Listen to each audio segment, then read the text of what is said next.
Ghazghkull Traka no había estado de brazos cruzados tras su derrota en la Segunda Guerra de Armagedón.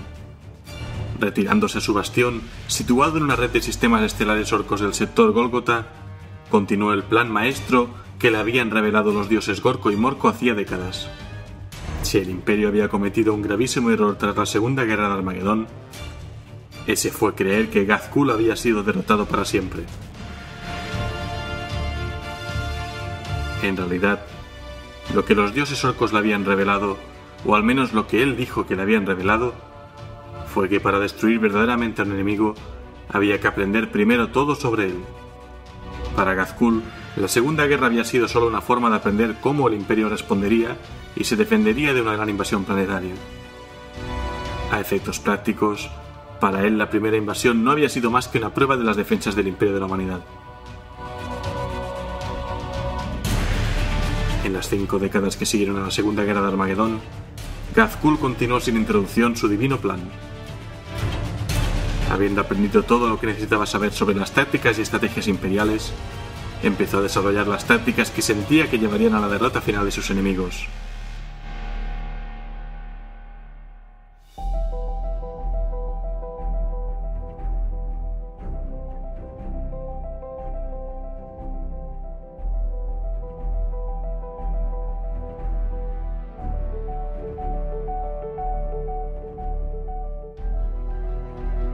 Un saludo y bienvenidos a la Biblioteca de Tizca, vuestro podcast en castellano sobre trasfondo de Warhammer 40.000. Os está hablando Helios y en este programa 30 voy a hablar sobre la Tercera Guerra de Armagedón. Como ya sabéis, este es un podcast, un programa de radio que podéis escuchar en Spreaker Radio, en iTunes y en iVoox, vuestro kiosco de podcast online.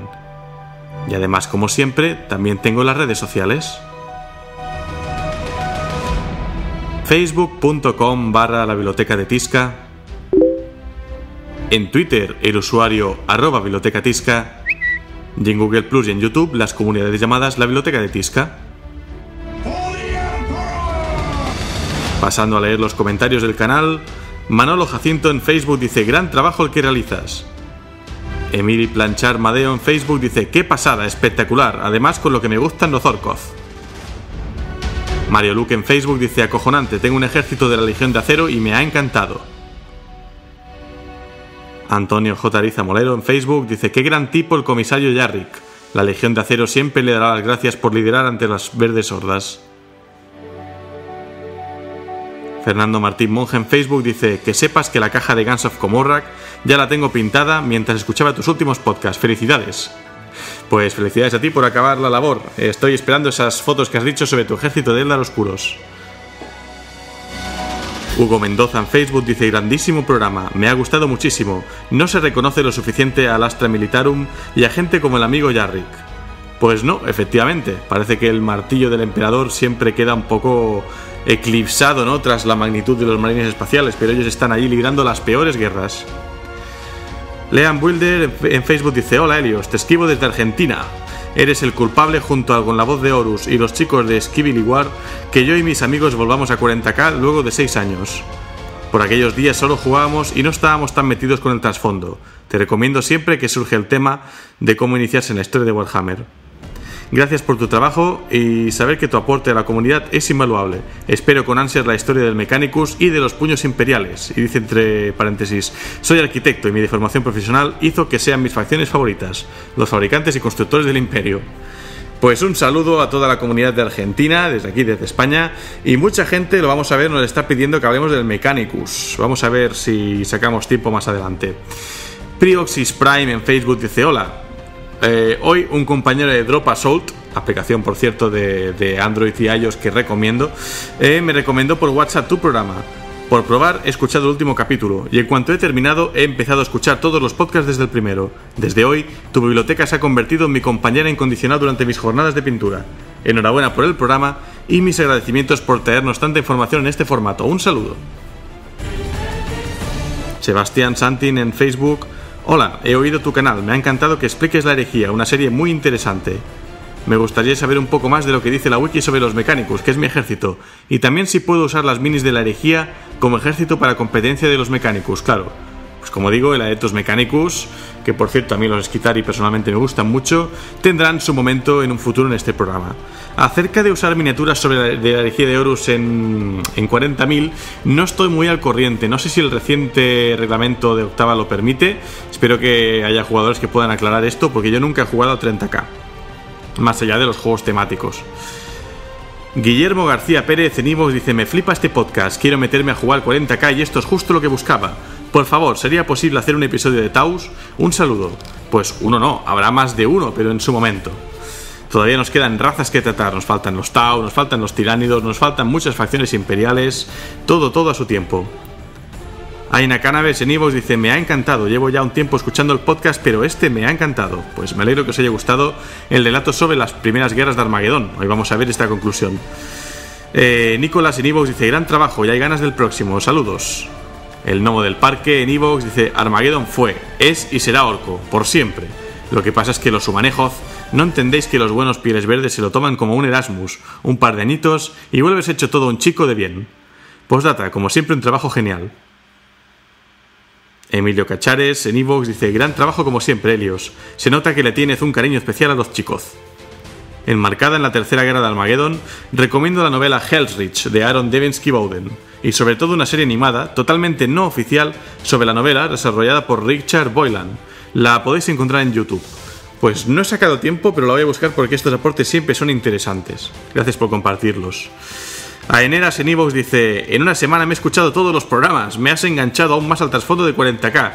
Pues un saludo a Aeneras, espero que no hayas acabado con un empache, ¿no?, de escucharme ahí hablar durante horas. Oscar Collins en iVoox dice: esto se pone cada vez mejor, aprovecho para dejar esto aquí.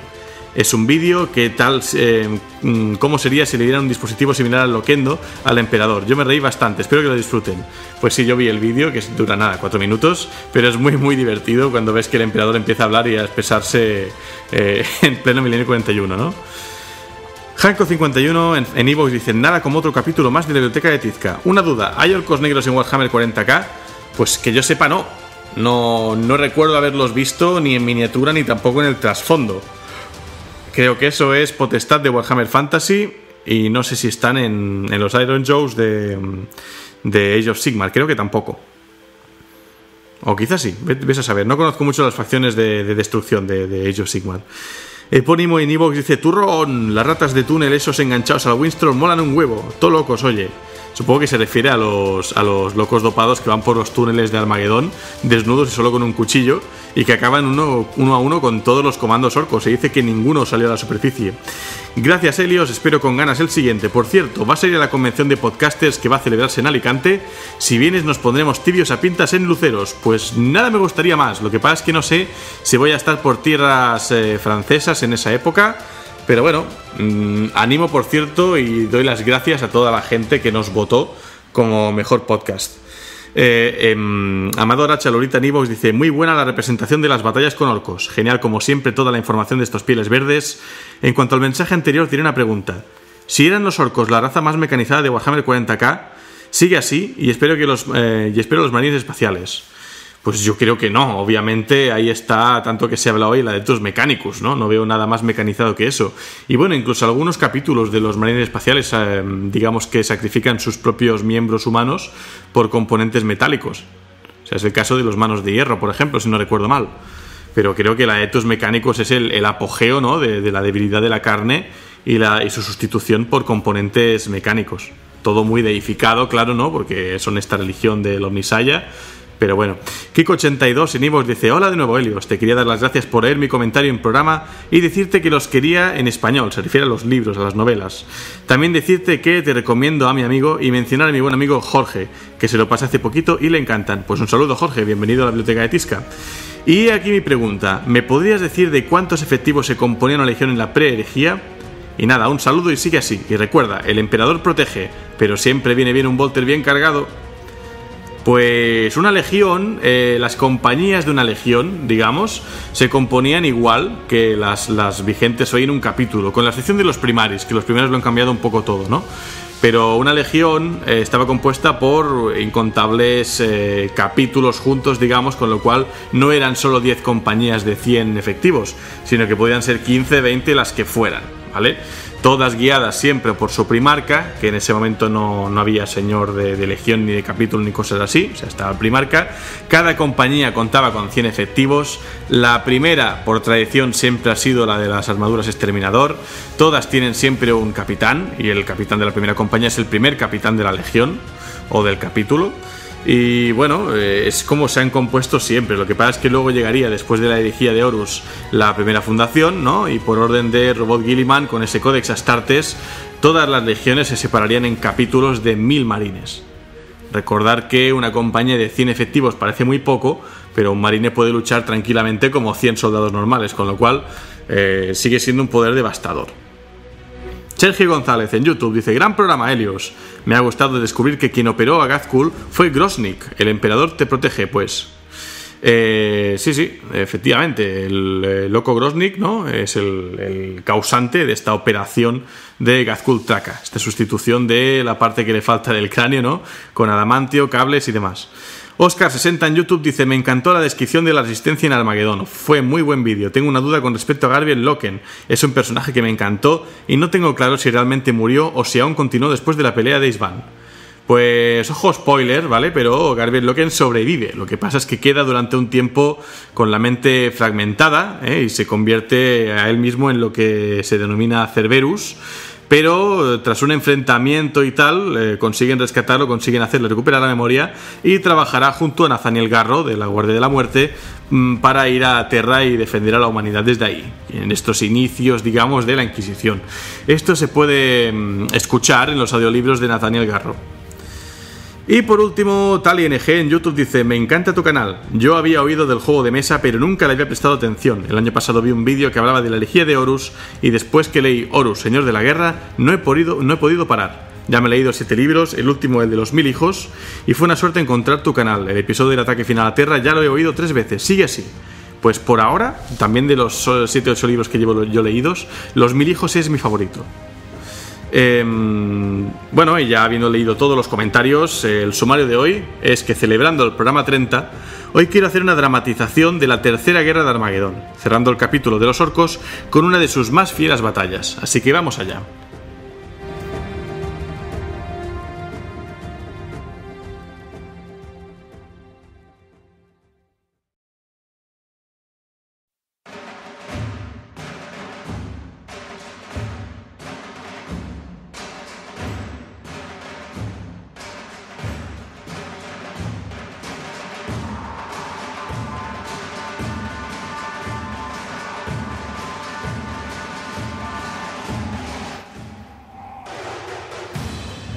Como Ghazghkull no quería atraer atención sobre sí mismo, sus experimentos fueron llevados a cabo a una escala mucho menor que la invasión de Armagedón. Desde el año 945 hasta 959 del milenio 41, el Imperio recibió numerosos informes de pequeñas incursiones orcas contra bases y puestos imperiales que iban dirigidas personalmente por Ghazghkull Traka. En el año 962, una base militar imperial del planeta Buka 3 fue destruida por misiles disparados desde una base orca oculta en un asteroide. El asteroide entró en el sistema desde el espacio profundo y fue ignorado por todos los sensores imperiales por su aparente estado inerte antes de desatar sus potentes misiles sobre la incauta base avanzada. En el año 972, el mundo agrícola de Chigon 17 fue arrasado por una enorme fuerza de orcos, también supuestamente dirigida en persona por el caudillo Ghazghkull. A pesar de que los guardias imperiales que defendían Chigon disponían de tanques y otros vehículos blindados, fueron decisivamente derrotados por los orcos en una prolongada guerra de guerrillas que hizo totalmente inútiles a las potentes pero estáticas defensas imperiales.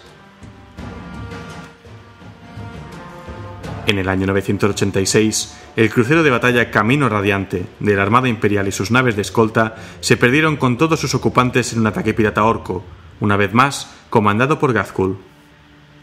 El Imperio respondió con gran fuerza, pero al llegar a esa región descubrieron que todos los signos de presencia orca ya habían desaparecido. Justo antes del estallido de la Tercera Guerra por Armagedón, Ghazghkull se alió con el caudillo luna malvada Nathrek Urtrup para lanzar un asalto sobre el mundo imperial de Piscina 4. Los orcos usaron una forma inaudita de tecnología de teleportación que les permitía colocar a sus tropas directamente en el planeta desde un pecio localizado a gran distancia del mismo. La guarnición imperial fue tomada totalmente por sorpresa, y solo la presencia de marines espaciales del capítulo de los Ángeles Oscuros salvó el planeta de ser arrasado completamente por los Pieles Verdes. Sin embargo, esta derrota no fue de gravedad para Ghazghkull, ya que al haber terminado y puesto a prueba su nuevo Yevalejoth, el genio orco conocido posteriormente como Orquímedes por el Imperio, finalmente estaba listo para desatar todas sus fuerzas contra el Imperio. Después de más de 50 años, Ghazghkull y sus Chicos venían a cobrarse su venganza.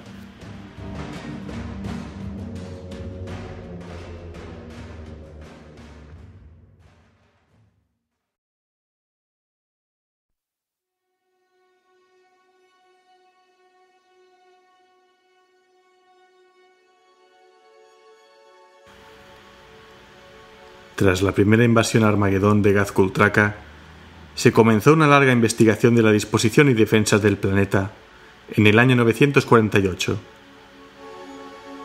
A la luz del valor estratégico de Armagedón para el Imperio, el Adeptus Terra ordenó extensas obras de fortificación para proteger el sistema Armagedón de cualquier futuro ataque. El mando sectorial de la Armada Imperial fue transferido al sistema Armagedón, y la instalación naval del muelle de St. Jowen fue reconstruida y ampliada para acoger a toda clase de naves de guerra de la Armada Imperial. 3 estaciones de control permanentemente tripuladas se establecieron en los límites exteriores del sistema y bautizadas en honor a 3 de los mayores héroes de la Segunda Guerra de Armagedón: Dante, Yarrick y Mannheim. Las defensas terrestres y orbitales fueron reconstruidas y fuertemente reforzadas. Se sembraron campos de minas gravíticas por el sistema y se ordenó un sustancial aumento del número de naves de defensa y vigilancia sublumínicas. En el propio Armagedón comenzó el proceso de reconstruir las colmenas destruidas por la primera invasión Piel Verde, proceso tan largo que aún seguía en curso más de 50 años después. En parte, la lentitud de la reconstrucción se debió al mayor número de regimientos de las fuerzas de defensa planetaria que se reclutaron en este periodo, y a pesar de la reducción del tributo planetario de regimientos destinados para la Guardia Imperial. El Administratum nombró un consejo militar para que gobernase Armagedón, escogiendo oficiales de alto rango de la Guardia Imperial, la Armada Imperial, el Departamento Monitorum, el Adeptus Mechanicus, la Eclesiarquía, además de los gobernadores de cada una de las grandes colmenas de Armagedón. El consejo quedó presidido por el general Kurov, de la Guardia Imperial, un respetado veterano de la Cruzada de Bacchus. Del año 949 al 978, el general Kurov coordinó una serie de campañas genocidas por todas las selvas ecuatoriales entre Armagedón Prime y Armagedón Secundus, y en el mundo helado de Chosin para eliminar a los orcos salvajes que habían aparecido allí tras la invasión de Ghazghkull. Pasaron 50 años y Armagedón se alzó lentamente de sus cenizas, con defensas reforzadas y más potentes que nunca. Pero sin embargo, resultarían insuficientes para detener la tormenta verde que se avecinaba.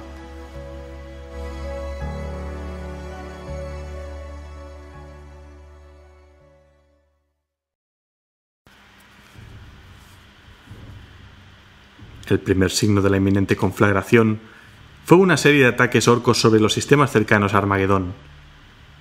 Primero, el cercano planeta de Minerva sufrió la depredación de piratas orcos. Después el mundo agrícola de Ruiz también fue asaltado por los Pieles Verdes. En cuestión de meses, a pesar de los heroicos esfuerzos de la Armada Imperial, el número de flotas mercantes que llegaba a Armagedón se redujo a la mitad. Alguien pareció entender que las fuerzas imperiales del sector estaban sujetas a las necesidades de guardar el sistema Armagedón y no tenían libertad para patrullar el resto del sector como harían normalmente. Casi de inmediato, las incursiones piratas de los orcos se convirtieron en asaltos sobre puestos avanzados imperiales y luego en ataques directos contra colonias desprotegidas. Pronto comenzaron las primeras invasiones a gran escala. 24 mundos imperiales fueron atacados por los orcos en el mismo número de horas, y los astrópatas de Armagedón recibieron constantes informes de aún más invasiones y atrocidades orcas. Todas las consultas al tarot imperial profetizaban solo enormes cantidades de sangre derramada y el signo de la bestia resurgente. Se extendió el rumor de que Gazkul Traka regresaba para cobrar su venganza, y pronto ni el más obstinado adepto del Administratum pudo negar que un Wag orco de proporciones gargantuescas estaba engullendo todo el sector Armagedón del Segmentum Solar. Después de que el destacamento Trajan de la Armada Imperial se diera por perdido tras luchar contra los orcos en el sistema de Sdena, el general Kurov envió una llamada astropática de socorro a los regimientos de la Guardia Imperial y los capítulos Astartes cercanos, para que acudiesen a defender una vez más a Armagedón.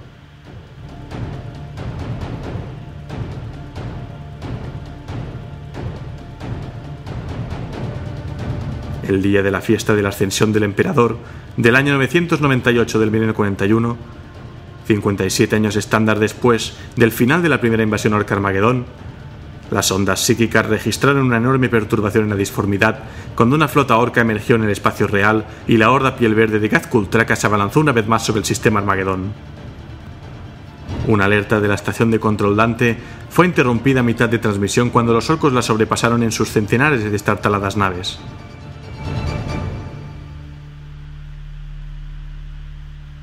Los últimos informes transmitidos por la estación indicaban que una flota orca estaba penetrando en el sistema, componiéndose de 50 cruceros, más de 300 naves de escolta y al menos 4 pecioz.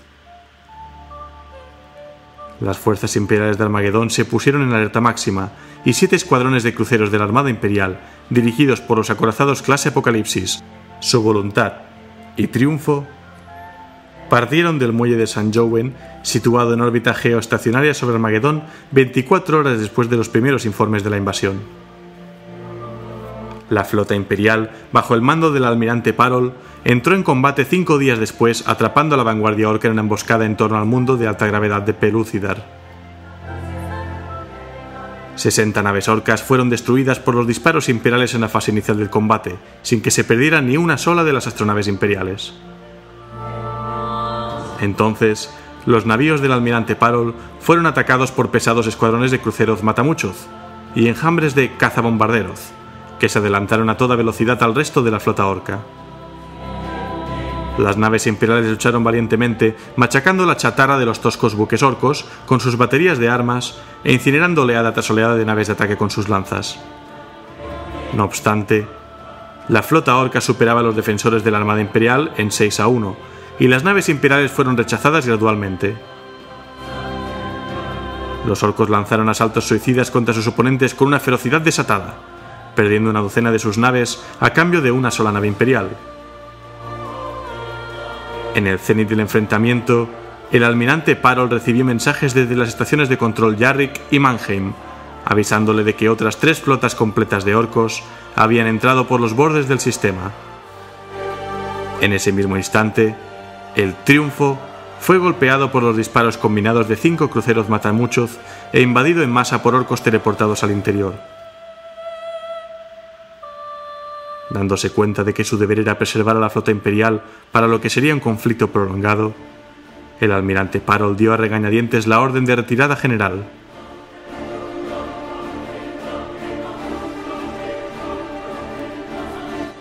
Las condenadas estaciones de control fueron invadidas por los orcos apenas unas horas después. Según su último informe, las flotas orcas que estaban entrando en el sistema sumaban en conjunto más de 2000 naves espaciales y al menos 12 pecioz, el mayor número de pecios espaciales que jamás había saltado un planeta del Imperio en todos sus 10 milenios de historia. El almirante Parol, cuya flota había quedado reducida a solo 7 escuadrones de cruceros y a un único acorazado, no podía hacer mucho más que lanzar ataques de hostigamiento contra las enormes flotas orcas mientras penetraban en el sistema. Los refuerzos imperiales llegarían más tarde, y Parol esperaba que el control espacial piel verde fuese disputado entonces con más posibilidades de éxito. Mientras esperaban, las naves escolta y los cruceros ligeros de Parol acosaron a los orcos como mejor pudieron, distrayéndolos y atrayéndolos hacia trampas y campos de minas espaciales.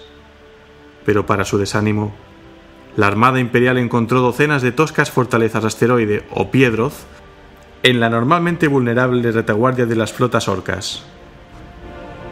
Estas plataformas de armas increíblemente cargadas de cañones resultaban difíciles de asaltar directamente, pero la mera presencia de un número tan grande de ellas parecía indicar una planificación estratégica de una complejidad inaudita entre los orcos. Sorprendentemente, los orcos no se desviaron para capturar el muelle de St. Jowen.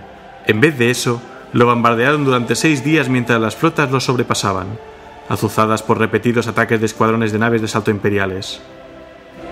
Grupos de guerreros orcos consiguieron establecerse por las secciones inferiores del muelle, y aunque la instalación siguió bajo control imperial, quedó virtualmente inutilizada como punto de atraque para naves de guerra por los daños del bombardeo y las constantes incursiones orcas.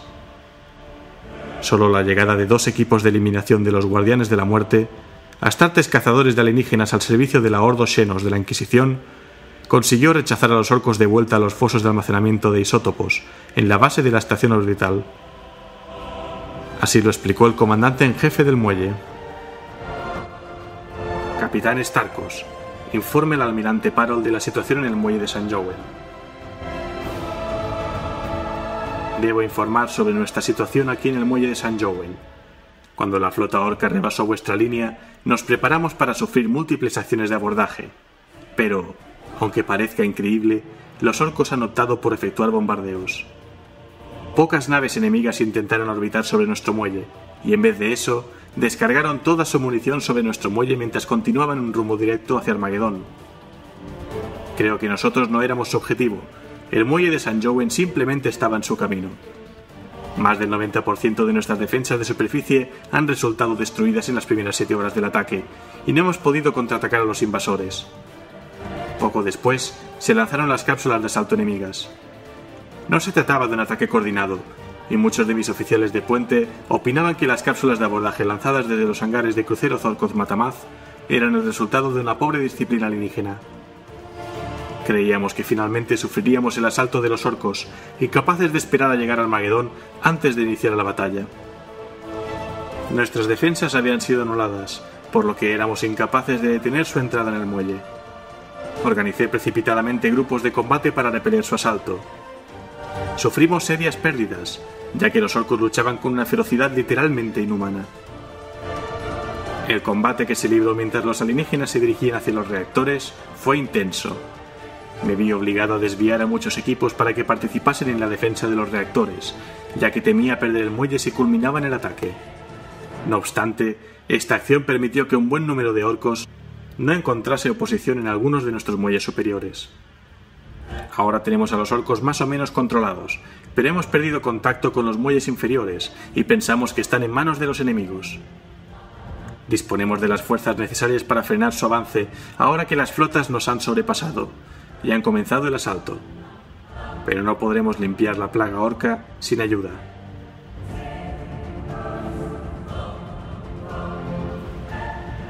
En las pocas últimas semanas antes de que las fuerzas orcas desembarcaran en el propio Armagedón, el planeta se agitó en un frenesí de actividad. Antiguos titanes imperiales activaron sus arcanos reactores de plasma y adoptaron posiciones defensivas en torno a las colmenas.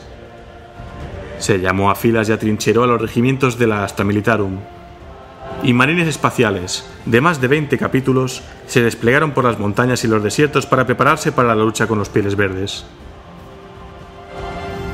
Las naves mercantes fueron requisadas y usadas diariamente para transportar suministros y refuerzos al planeta a través de la flota orca, a pesar del riesgo. El último de todos los transportes en tomar tierra llevó a una leyenda al pueblo del planeta. El mismísimo viejo, el comisario Sebastian Jarrick. La población le aclamó cuando por primera vez en 20 años Jarrick pisó el suelo de Armagedón. El comisario se reunió con el consejo militar que gobernaba Armagedón esa noche. Les instruyó sobre las tácticas y estrategias más recientes de Gazkul Traka y les advirtió que no subestimasen las capacidades del poderoso caudillo.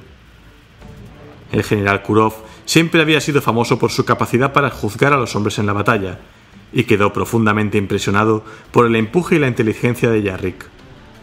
En consecuencia, le solicitó que tomase el mando del Consejo Militar mientras durase el conflicto, y para alivio de todos, el comisario aceptó. 6 semanas después de entrar en el sistema Armagedón, la vasta armada orca entró en combate con las estaciones espaciales y plataformas de armas situadas en la órbita alta del planeta. Aquellos que habían tenido esperanzas de que la poderosa defensa orbital de Armagedón mantuviese a raya a los orcos, pronto descubrieron que estaban totalmente equivocados. La batalla orbital rugió durante 3 días y 2 noches, pero al amanecer del tercer día, los cielos de Armagedón se llenaron con las estelas de las cápsulas de desembarco orcas y los chorros incandescentes de los motores de sus aeronaves que atravesaban las nubes.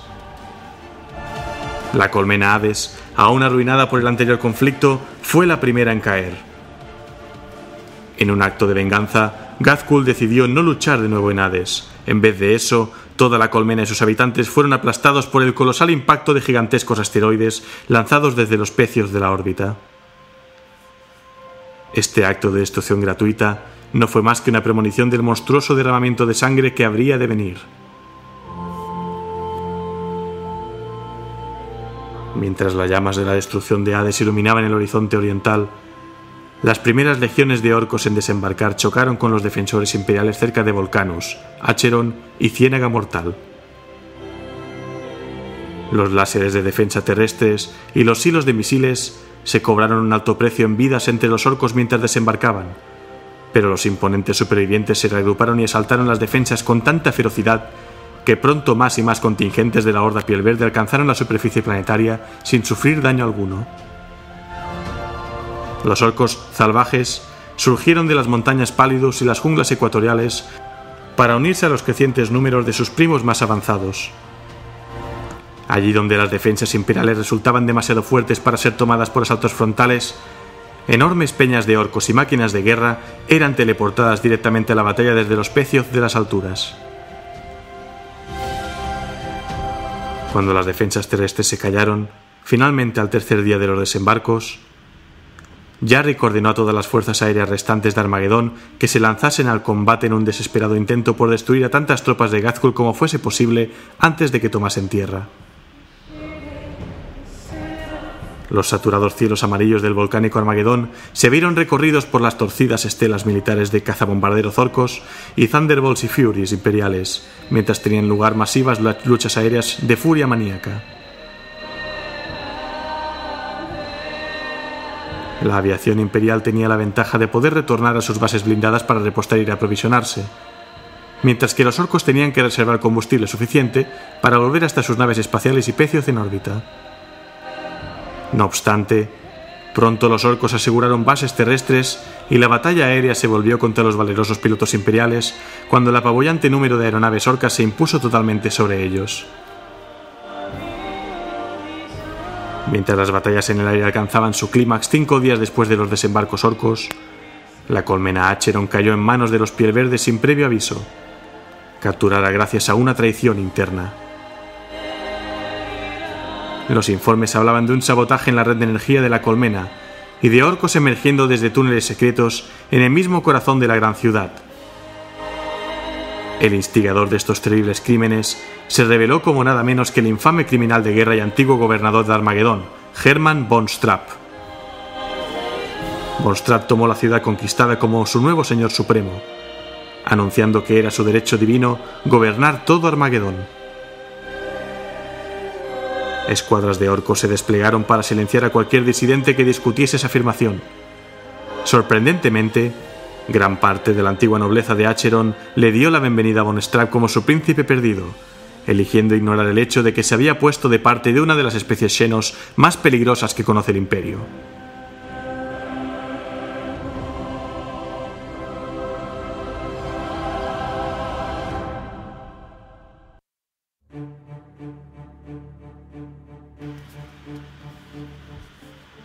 En la colmena Volcanus, el mismo día que Acheron cayó traicionada, una gran masa de infantería orca se lanzó sobre los más de 30 kilómetros cuadrados de defensas construidos sobre el monte Volcanus, justo al lado de los suburbios exteriores de la colmena. 17 regimientos de la milicia de las colmenas de Armagedón que las guarnecían fueron puestos en fuga y los orcos se hicieron con muchas armas y fortificaciones imperiales intactas. La propia Volcanus pronto se vio asediada, rodeada por un anillo de poderío orcoide y golpeada implacablemente por los macrocañones y proyectiles de bombardeo capturados. fuera de la Ciénaga Mortal, la defensa fue mejor. Los titanes de la Legio Tempestor y la Legio Victorum, junto a sus regimientos de apoyo de Skitarii y del Mechanicus, exterminaron casi por completo a la tribu orca del Fuego Negro en una batalla de 3 días sobre la llanura de Anthrand. Sin embargo, las naves de desembarco orcas siguieron cayendo de los cielos como una tormenta infinita, y la lucha se extendió por Armagedón como un incendio descontrolado hasta que todos y cada uno de los complejos industriales y urbanos del planeta se vieron implicados. En muchos lugares, los ataques orcos fueron rechazados por la valentía y ferocidad de los defensores imperiales. Pero una y otra vez, los orcos se reagrupaban y atacaban de nuevo, empujando a sus oponentes hasta el límite de su resistencia y más allá. Como había predicho Yarrick, las estrategias de Ghazghkull resultaron efectivas.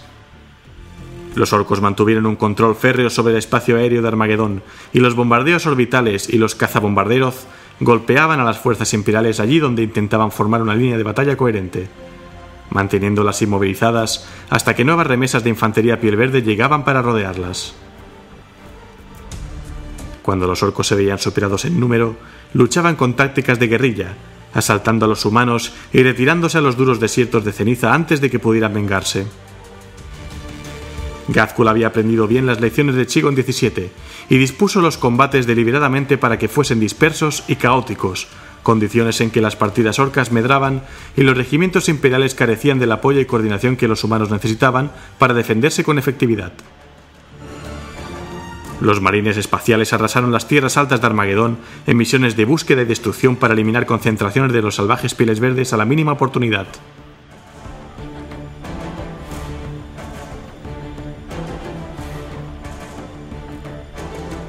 Mientras las batallas rugían furiosamente sobre la superficie de Armagedón, Ghazghkull Traka desató otra de sus sorpresas. Docenas de los grandes Piedroth, encontrados por las naves del almirante Parol, empezaron a descender desde la órbita. Ralentizados por potentes campos de energía gravítica, retropropulsores y cañones tractores modificados, los Piedroth aterrizaron en las exuberantes junglas ecuatoriales y por todo Armagedón Prime y Secundus. Muchos fueron destruidos por disparos desde tierra o por accidentes, pero todos los que sobrevivieron se convirtieron en un nuevo bastión, punto de reunión y ciudadela para los orcos. Además de sus enormes cañones y baterías de misiles, los Piedroth contenían enormes dispositivos de teleportación creados por Orquímedes, que se parecían a los que Ghazghkull había usado en Piscina 4. Estos fueron empleados para bajar a la superficie refuerzos orcos directamente desde la flota en órbita, incluyendo gargantes y artillería pesada, en una corriente aparentemente infinita de pieles verdes. El comisario Yarrick dirigió personalmente varios asaltos de las tropas de choque de Cadia y los titanes de la Legio Metálica y la Legio Ignatum, que destruyeron algunas de las fortalezas orcas, pero las sangrientas batallas libradas en torno a muchas de las otras consumieron regimientos enteros en cuestión de horas. Durante el resto de la guerra, los marines espaciales tuvieron que hacerse cargo casi en solitario de la eliminación de los bastiones enemigos allí donde podían, destacando especialmente el capítulo de los salamandras por sus éxitos a lo largo del río Hemlock. Misteriosamente, los orcos también desembarcaron en los desiertos de fuego y las tierras muertas al norte y al sur del continente más habitado de Armagedón. E incluso Yarrick se sorprendió, ya que siempre se había creído que esas sombrías áreas eran inevitables y carecían de valor. Sin embargo, su utilidad para los orcos se reveló cuando semanas más tarde centenares de sumergibles del tamaño de petroleros, diseñados por Orquímedes, emergieron de las contaminadas aguas y desembarcaron tropas en las colmenas Tempestora y Hellrich. La sorpresa fue total, de modo que Tempestora cayó en pocos días y pronto los muelles de Hellrich quedaron en manos de los Pieles Verdes. Solo el amargo desafío a la derrota de las milicias de pandilleros de Hellrich, apoyadas por los soldados de asalto del Astra Militarum y los astartes que habían acudido a la región, impidió que los orcos invadieran toda la ciudad en lo que se conoció como la Batalla de Hellrich. Fue allí donde el capellán Grimaldus de los Templarios Negros dirigió la defensa del templo del Emperador Ascendente, que había permanecido en pie desde la colonización de Armagedón. 14 días después de los desembarcos iniciales en el planeta, tuvo lugar la primera gran confrontación entre las máquinas de guerra de los orcos y el Imperio. Una batalla de 10 días estalló sobre el complejo fabril Diabolus, cuando las peñas de gargantes de los caudillos Burzuruk y Skarfank chocaron con los titanes de la Legio Crucius. 6 titanes y 8 gargantes fueron destruidos por completo en la lucha, y otros necesitaron muchos meses de reparaciones antes de volver a estar listos para combatir. El complejo Diabolus quedó arrasado por el combate, ya que sus grandes fundiciones y talleres fueron reventados por los disparos o pisoteados por las gigantescas máquinas de guerra. Tras la batalla, los locos de la velocidad rodearon rápidamente la colmena Infernus, aislándola de toda ayuda externa. Los contraataques mecanizados imperiales en el desierto de ceniza tuvieron éxito al principio, pero cuando todo un regimiento de perros químicos de Sablar fue rodeado y aniquilado por los locos de la velocidad, los defensores imperiales de Infernus abandonaron la idea de intentar romper el bloqueo orco. Mientras los defensores pensaban en cómo levantar el asedio, llegaron informes de una vasta horda orca que estaba rodeando las montañas Pálidos desde el noreste. Pronto la horda fue visible desde las torres de la colmena como un gran mar de guerreros pieles verdes que parecía llenar la vacía extensión de los desiertos de ceniza hasta desbordarse. Imponentes gargantes orcos avanzaban a través de la marea, como acorazados navegando por un océano de condenación verde.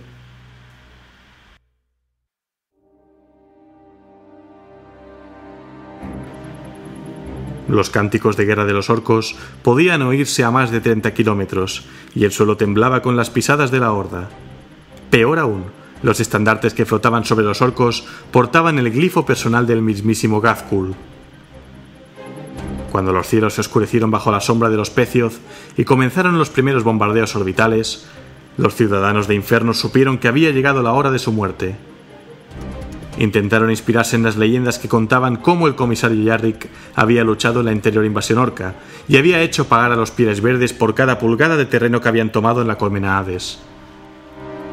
No todos tuvieron el valor de afrontar su destino, y miles huyeron a los desiertos de ceniza, donde fueron asesinados o capturados como esclavos por los locos de la velocidad que rodeaban la colmena como moscardones. Los arbitradores de la Adeptus Arbites, presentes en la ciudad, pronto se desplegaron para asegurar la colmena, castigando o ejecutando sumariamente a cualquiera que fallase en cumplir su deber para con el emperador. Cuando el ejército orco de Ghazghkull entró en el radio de alcance de la ciudad, los grandes cañones de asedio que habían sobrevivido al bombardeo orbital abrieron fuego, descargando proyectiles de toneladas de peso sobre la masa de pieles verdes hasta que los Pecioth volvieron a disparar y los destrozaron. En el breve respiro que siguió, Ghazghkull entregó a los defensores de Infernus un mensajero. Era el coronel Gortar de los perros químicos, horriblemente mutilado y despojado de sus ojos y manos. El mensaje del cegado e incapacitado coronel era muy simple y se escucharía muchas veces en los siguientes meses mientras la guerra crecía y crecía. Rendíos o morid.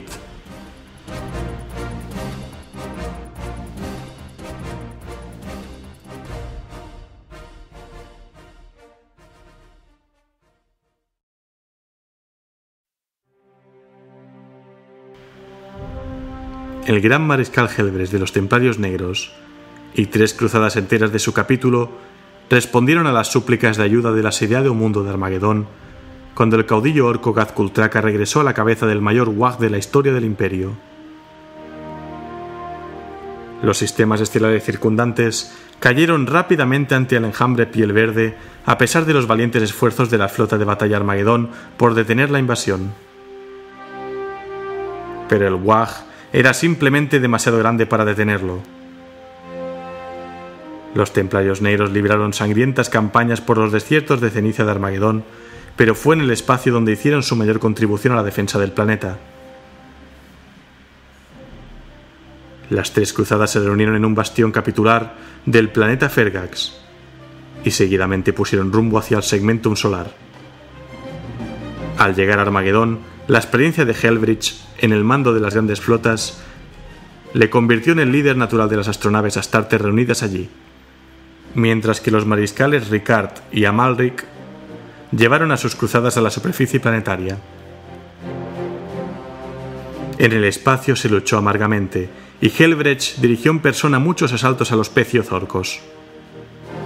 La flota de la Armada Imperial, bajo el mando del almirante Parol, empezó a diezmar a la enorme flota de destartaladas naves orcas, y la reducción de los refuerzos que llegaban a los pieles verdes de la superficie acabó por notarse en el esfuerzo bélico de los alienígenas.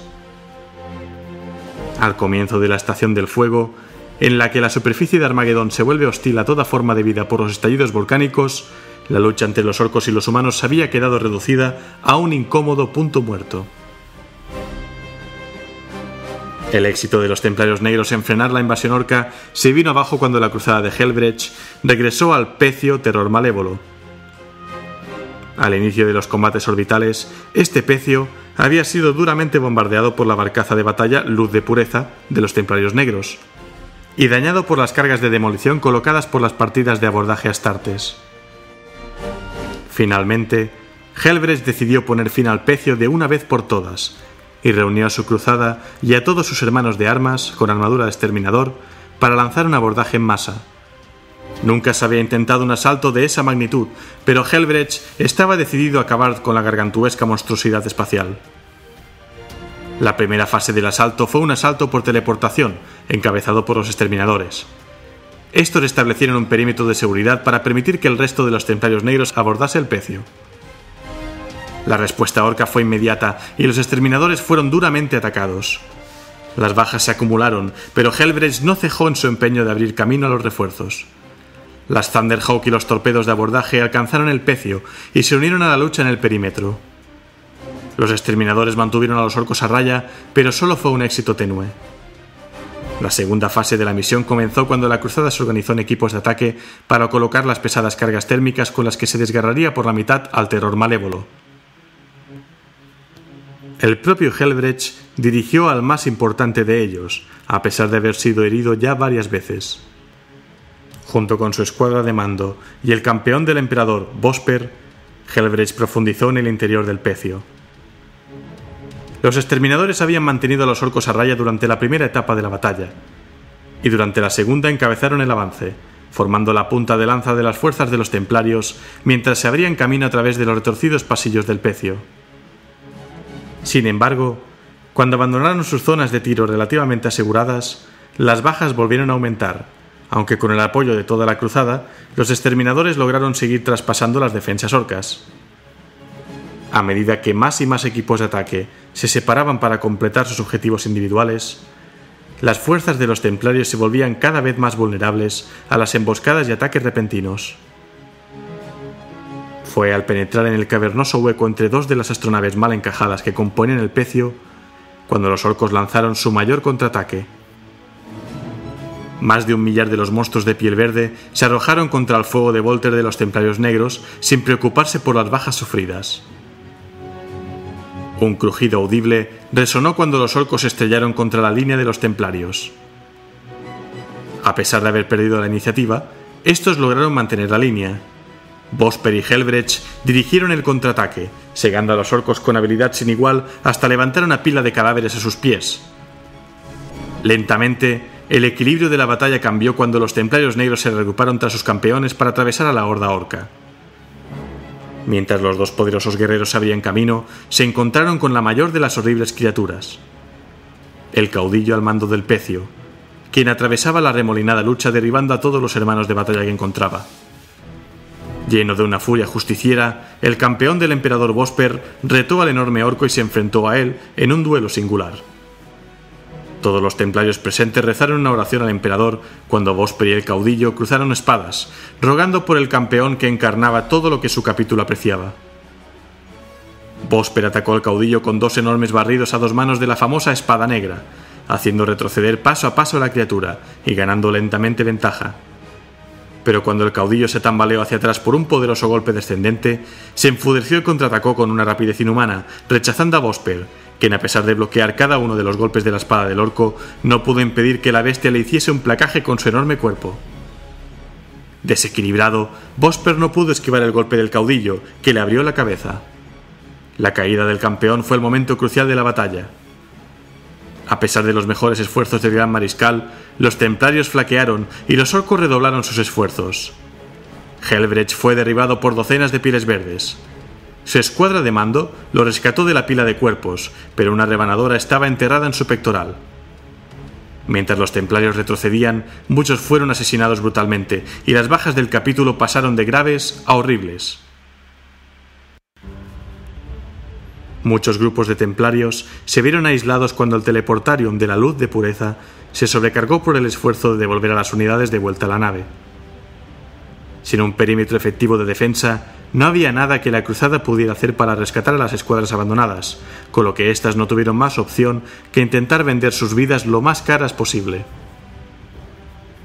Para cuando la luz de pureza se alejó del pecio, casi la mitad de la cruzada de Helbrecht se había perdido, y el propio Helbrecht había quedado en estado crítico, librado de la muerte solo por los dones de su potenciado cuerpo. Finalmente, con la estación del fuego de Armagedón golpeando a los combatientes del planeta, la lucha en la superficie se detuvo porque los orcos no podían avanzar fácilmente en medio del volcanismo generalizado. El pecio considerado la nave insignia de Gazkul Traka, el Perversión del Dolor, partió de la órbita de Armagedón junto con el grueso de las restantes fuerzas orcas sin desembarcar. Jurando solemnemente cazar y matar a Gazkul antes de que pudiera amenazar de nuevo al Imperio, el gran mariscal Helbrecht tomó los restos de su cruzada y persiguió a los Pieles Verdes. Pero la flota Astartes no se marchó sola.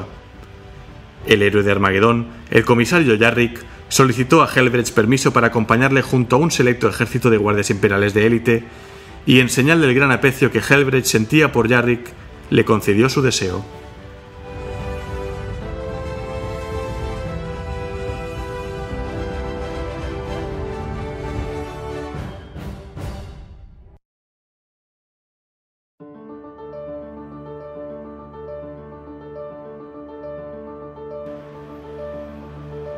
La tercera cruzada de los Templarios Negros desplegada en Armagedón estaba bajo el mando del capellán Grimaldus, quien acababa de ser ascendido al puesto de reclusiarca tras la muerte de su mentor Mordred. Bajo la dirección del gran mariscal, lideró a más de un centenar de sus hermanos de batalla a algunos de los combates más horribles de los librados en Armagedón. Tras una veintena de campañas exitosas, Grimaldus reunió sus fuerzas y cargó hacia la colmena Helsrich, que estaba siendo asediada por miles de orcos surgidos de las heladas tierras muertas del sur a bordo de sus sumergibles construidos por Orquímedes, en lo que se conoció como la Batalla de Helsrich. Los templarios negros se establecieron en el colosal edificio conocido como el Templo del Emperador Ascendente, una vasta basílica dedicada al culto imperial que había sido levantada en los primeros días de la colonización de Armagedón. Los orcos atacaron con una fuerza devastadora, pero el capellán y sus astartes resistieron durante casi 2 meses. Los orcos penetraron finalmente en las defensas de los marines espaciales y asaltaron el templo, destruyendo reliquias irreemplazables, lo que enfureció aún más a los templarios negros. Muchos de los milicianos de la colmena y los guardias imperiales que apoyaban a los marines espaciales empezaron a huir, pero se dieron la vuelta al escuchar el sonido de la resonante voz del capellán Grimaldus gritando en el templo: «He cavado mi tumba en este lugar, y triunfaré o moriré». La batalla degeneró en un sangriento cuerpo a cuerpo en el corazón del edificio, que solo acabó cuando el templo entero empezó a resquebrajarse y acabó por caer sobre los combatientes. Se temió que todos hubieran muerto, hasta que un día después el capellán Grimaldus se arrastró fuera de las ruinas portando las últimas reliquias del templo, y juró que todos recordarían las vidas perdidas en la defensa de Armagedón. Los apotecarios que le examinaron después se maravillaron de que Grimaldus hubiera podido sobrevivir, y más aún de que hubiera sacado la fuerza necesaria para trepar desde los escombros. Cuando la guerra acabó por fin, los ciudadanos de la colmena Helsrich le honraron con el título de Héroe de Helsrich.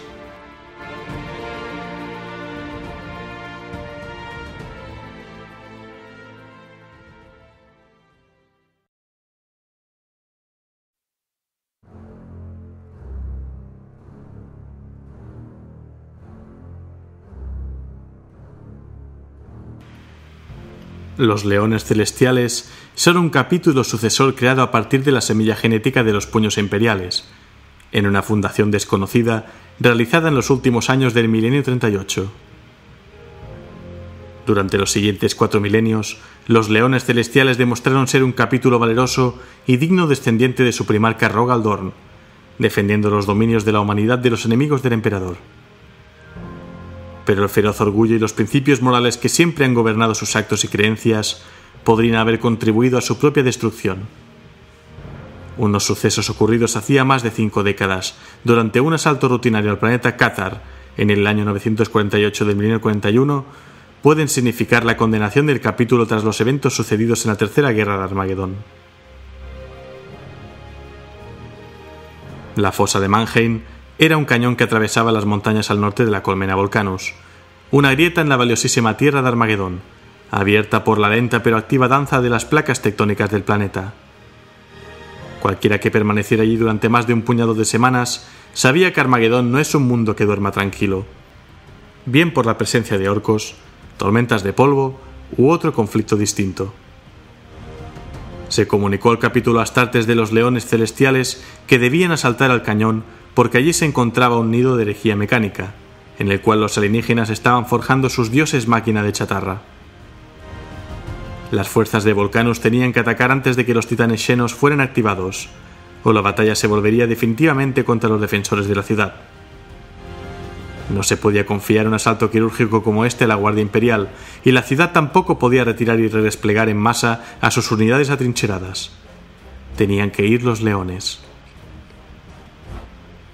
Primitivos escudos de vacío protegían el lugar de bombardeos orbitales.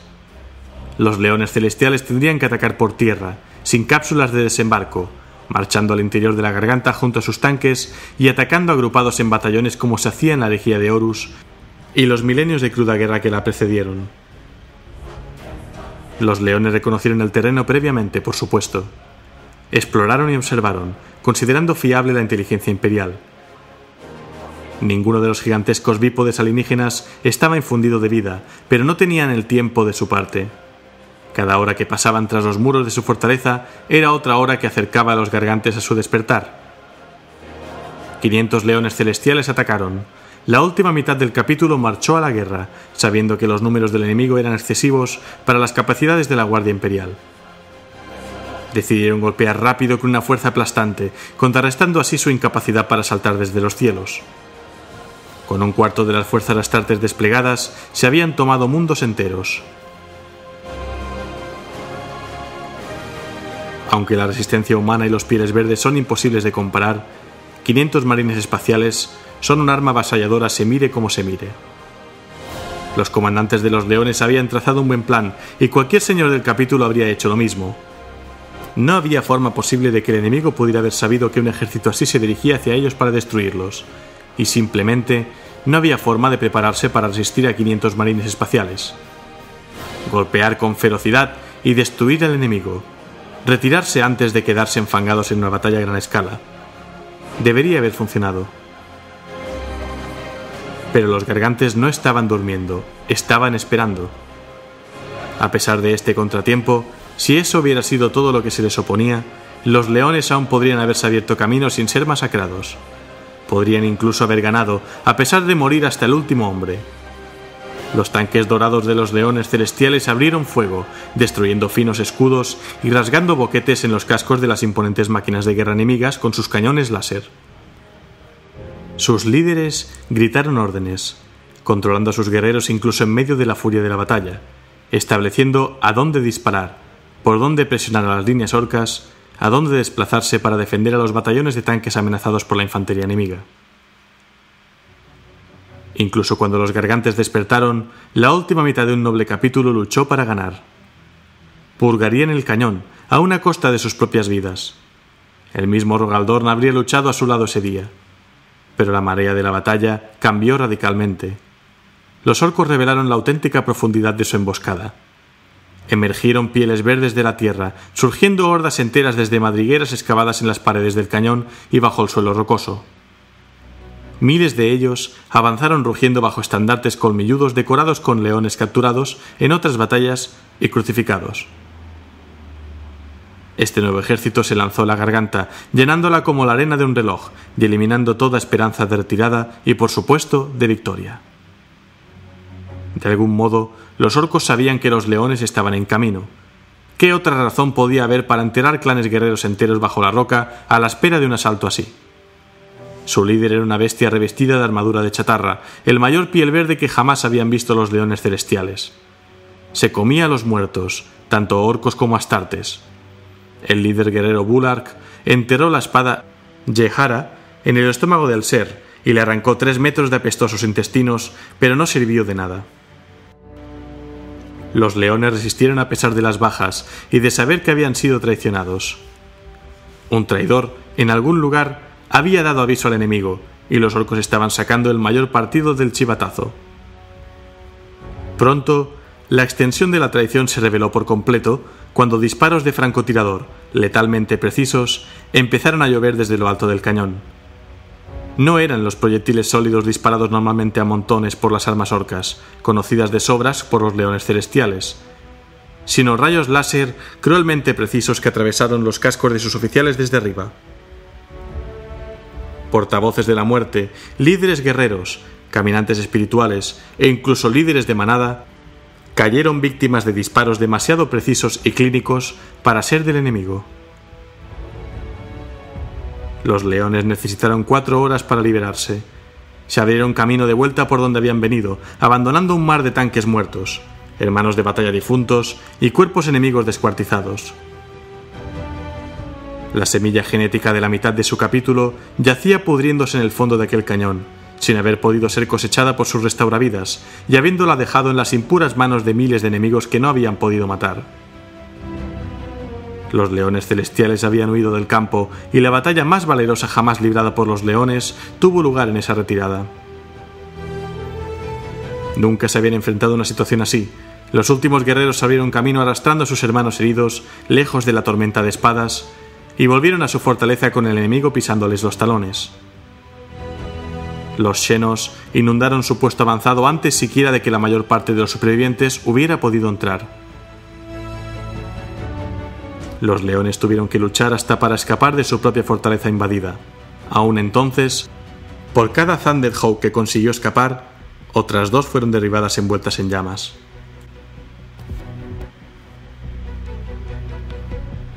Los supervivientes volverían a Volcanus.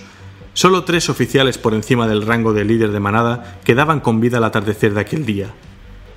El portavoz de la muerte, Yulkara, que llamaba hermano al reclusiarca Mere Grimaldus de los Templarios Negros. El líder guerrero Bakembi, el último capitán superviviente, y el restauravidas Keituk, el último apotecario de los leones. El futuro del capítulo dependía de sus habilidades, pero aún estaba por producirse el insulto definitivo. El último acto de este drama de vergüenza y traición tuvo lugar más tarde esa misma noche. El territorio de los leones, dentro de la ciudad, era una fría fundición, casi sin iluminación, con un perímetro de rococemento que patrullaban sus últimos guerreros. Keituk no sobrevivió la primera noche. Los leones le encontraron al amanecer, encorvado contra su último Landrider, con un tiro atravesando su lente ocular. La semilla genética que portaba había desaparecido, y él no volvería a cosecharla. La situación de los leones celestiales era verdaderamente grave. Habían perdido su flota, su arsenal, sus oficiales y casi todas sus esperanzas de reconstruir el capítulo. Ni siquiera podían aferrarse al orgullo, tras la vergüenza de la derrota. Todo lo que les quedaba era la verdad. Los leones juraron sobrevivir el tiempo suficiente para difundirla. El imperio necesitaba saber lo que había ocurrido aquí.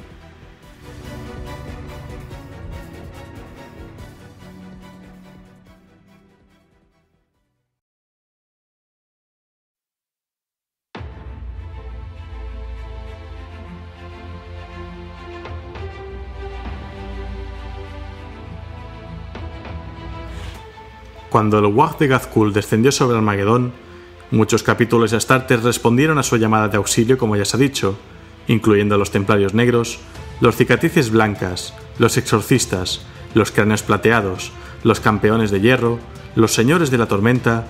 La lista sigue y sus heráldicas están decoradas con todos los colores conocidos. Sin embargo, de todos esos capítulos que lucharon a la sombra de las humeantes Manufactorums y colmenas de Armagedón, ninguno es recordado por el populacho con tanta gratitud como los salamandras. Los salamandras habían sido claves en la derrota de Gazkul en la Segunda Guerra de Armagedón, pero la victoria les había salido cara. Quizás fue la venganza lo que empujó al capítulo a hacer una contribución tan generosa a la Tercera Guerra. Fuera cual fuera la razón, casi todo el capítulo de los salamandras estuvo presente en los cruciales primeros meses de la guerra. Bajo la mirada de su bravo señor del capítulo, Tushan, lucharon con determinación en los campos de batalla más terribles. Cuando el estruendo de la batalla mainó y los ataques orcos se espaciaron, los salamandras no se quedaron de brazos cruzados, sino que lanzaron varios contraataques devastadores contra los Piedroth, aterrizados por los orcos a lo largo del río Hemlock.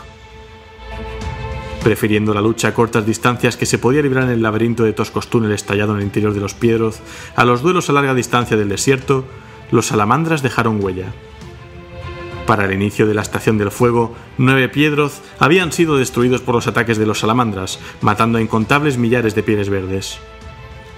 La gloria de estas batallas fue compartida con muchos otros capítulos, así que por sí sola no explica la feroz lealtad que los salamandras despertaron en el pueblo de Armagedón.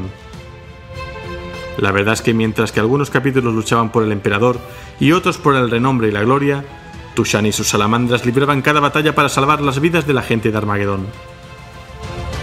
En más de una ocasión, Tushan lanzó a sus astartes a las batallas más desesperadas para rescatar enclaves civiles y asentamientos atacados que otros comandantes imperiales habían estado dispuestos a sacrificar por el bien del resto de la campaña. De hecho, se rumorea incluso que el señor Tushan llegó a las manos con el capitán Vineyard, de los marines malevolentes, después de saber que los hombres de este último habían bombardeado un campamento de refugiados simplemente porque había orcos dentro del perímetro. Solo con este acto, Tushan y su capítulo ganaron mucha fama, aunque las relaciones entre los salamandras y los marines malevolentes nunca han sido las mismas.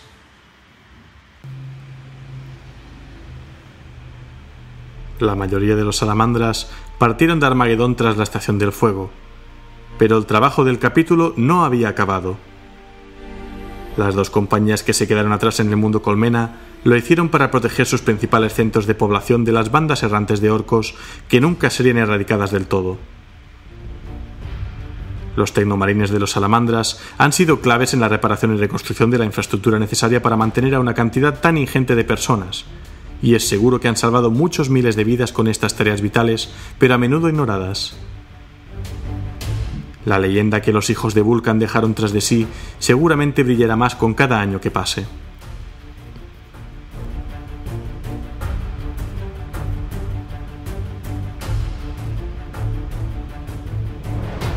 Tras conocer la destrucción del Lago Verde en la persecución del pecio Trituracráneos, Parol ordenó una búsqueda exhaustiva de los elementos orcos que operaban en los límites del sistema, ya que ahora tenía la evidencia de que había más naves orcas con teleportadores de las que había tenido en un principio. El escuadrón destructor Hermanos de Kael logró avistar a larga distancia otro pecio en los restos de la estación de Mannheim. Parol, torturado por la pérdida de su viejo amigo Fitzmander, lideró él mismo el ataque al pecio orco. Pero igual que hiciera el Trituracráneos, el pecio orco sin identificar salió de la órbita y trató de huir a la disformidad. Parol, a bordo del Su Voluntad, su nave insignia durante décadas, inició una persecución desesperada. Apresuradamente, desplegó sus naves de ataque para detener al pecio antes de que entrase en la disformidad, mientras Su Voluntad intentaba acercarse. La velocidad y la maniobrabilidad del pecio orco eran increíbles, y Parol estaba convencido de que Orquímedes se encontraba a bordo. Temiendo que aquella maravilla de la ingeniería orca pudiese superarle, Parol abandonó sus métodos habituales y renunció a sus ideas sobre una formación adecuada. Simplemente ordenó a sus hombres que Su Voluntad persiguiese al pecio orco a toda velocidad. Cuando el pecio se disponía a entrar en la disformidad, Parol advirtió que solo le quedaba la alternativa de embestirlo y dispuso su nave en dirección al vulnerable costado de estribor por la parte posterior del pecio orco. Parol ordenó a su tripulación que se dispusiese a efectuar un abordaje desesperado y pidió refuerzos sabiendo que, si seguía al pecio a la disformidad, perdería la comunicación. Ambas naves se sumergieron en el Immaterium y desde entonces no ha habido pruebas que demuestren la supervivencia de la tripulación, por lo que se presume que el almirante Parol murió en acto de servicio. Aunque la pérdida de Parol fue un golpe demasiado amargo para el Imperio, su esfuerzo parece que no fue en vano. En aquel preciso momento, cesaron todos los intentos de teleportación. Todas las pruebas apuntaban a que el pecio orco que encontró Parol era el responsable de pasar los refuerzos orcos a través del bloqueo imperial. Helbrecht efectuó un movimiento decisivo y ordenó que las restantes naves de los marines espaciales que ayudaban en el bloqueo acudiesen en ayuda de las que habían aguantado la posición en los alrededores de Armagedón para enfrentarse a las naves orcas. Quizá pensando en que podían quedarse varados si perdía su flota, Ghazghkull demostró una vez más que era el más excepcional de los orcos y retiró a un gran número de sus tropas a las naves de su flota y se marchó del sistema. Helbrecht se dispuso a perseguirlo, pero ahora conocía los riesgos que entrañaba dividir sus fuerzas, así que retrasó sus naves hasta que pudo recuperar a las tropas de marines espaciales que habían quedado en la superficie del planeta. Ordenó que otros capítulos se ocupasen de las acciones del cerco planetario, bloqueando al propio Armagedón firmemente tras la partida de los orcos, y mientras retiró a los templarios negros y sus naves y organizó una cruzada que salió en persecución de la inmensa flota de Ghazghkull Traka. Preocupado por que los orcos utilizasen la estrategia de la retirada para atacar planetas próximos mientras sus tropas siguen agrupadas en Armagedón, el comisario Sebastian Yarrick ordenó que todas las tropas de reserva del Astra Militarum regresasen a las naves y se preparasen ante posibles ataques planetarios. Como Yarrick ya se le había escapado Ghazghkull una vez, decidió unir sus fuerzas a las de Helbrecht a la cabeza de la flota imperial y salir en persecución de su antiguo enemigo. Los perseguidores podían haber perdido la pista de Ghazghkull en los primeros días, de no ser por otro efecto secundario fruto del ingenioso bloqueo ideado por Parol. La firme línea de resistencia que había mantenido a raya a los orcos ahora los había acercado o al menos los había obligado a dar a conocer su presencia mientras intentaban abandonar el sistema. Los grupos de batalla situados en los bordes del bloqueo informaron de los movimientos de la flota orca y efectuaron ataques donde podían para permitir que Yarrick y Helbrecht salieran en persecución de los Pieles Verdes.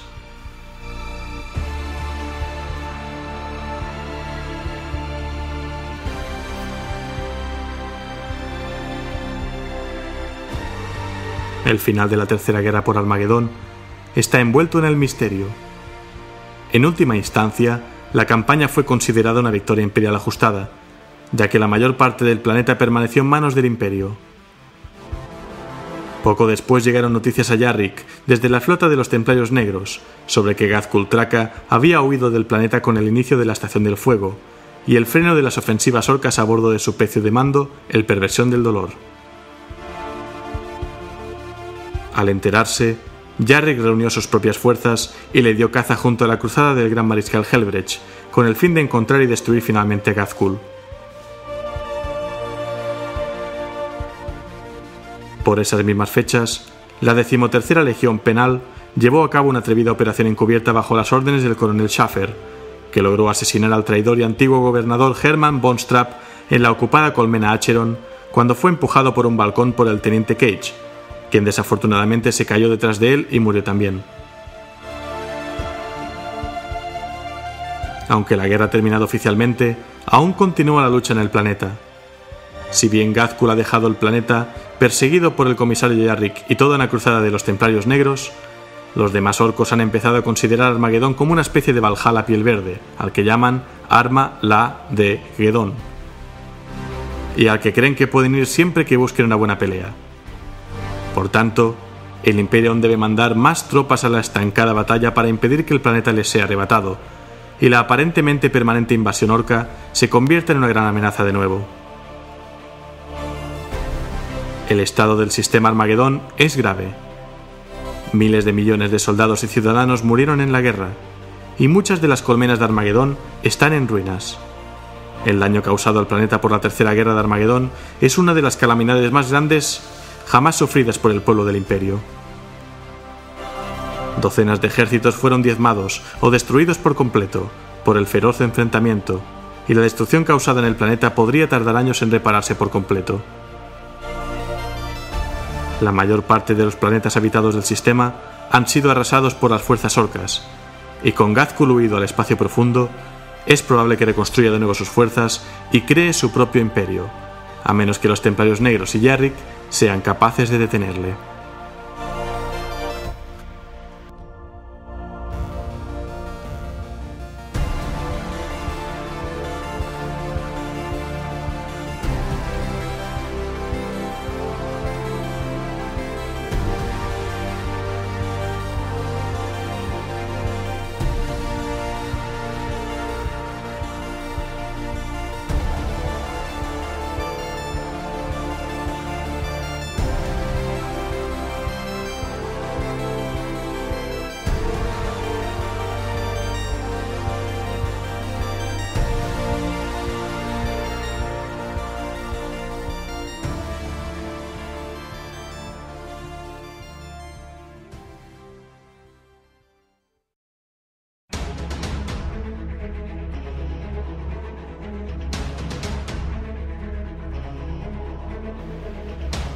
Y aquí termina el relato sobre la tercera guerra de Armagedón.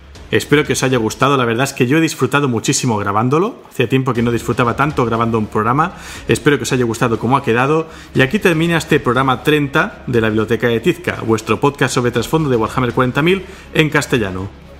Como ya sabéis, podéis escucharme en Spreaker Radio, en iTunes y en iVoox, vuestro kiosco de podcast online, y también tengo las redes sociales, facebook.com/la Biblioteca de Tizca, en Twitter el usuario @bibliotecatisca y en Google Plus y en YouTube las comunidades llamadas la Biblioteca de Tizca.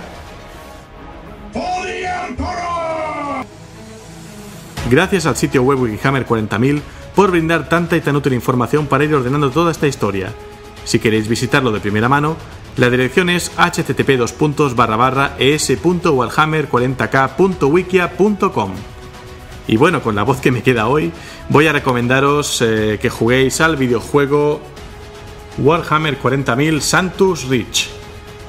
Lo podéis encontrar en Steam, creo que es compatible solo con Windows por el momento, y en él podéis encarnar al capítulo de los lobos espaciales en un feroz enfrentamiento contra un Wag orco. De hecho, creo que hace unas semanas salió un DLC o una mini expansión en la que te permite manejar también el bando de los orcos. En cualquier caso, es un juego de estrategia bastante clásico por turnos, pero con un aspecto técnico quizá más bonito y más al día que no, por ejemplo, Armagedón o otros juegos que he recomendado previamente. Se juega por turnos, eso sí, pero está muy bien recreado, tiene un montonazo de opciones de personalización, en fin, merece la pena echarle un vistazo si os llama especialmente por la estética. Y nada, aquí termina este programa de la Biblioteca de Tizca. Espero que hayáis disfrutado mucho de este arco sobre los orcos. Ahora me toca reflexionar sobre qué voy a tratar en próximos programas y, en fin, recordad que podéis votar las legiones de las que queréis que hable, tanto del bando traidor como del bando leal. Y nada, me despido de vosotros y hasta el próximo programa. Que el emperador os proteja.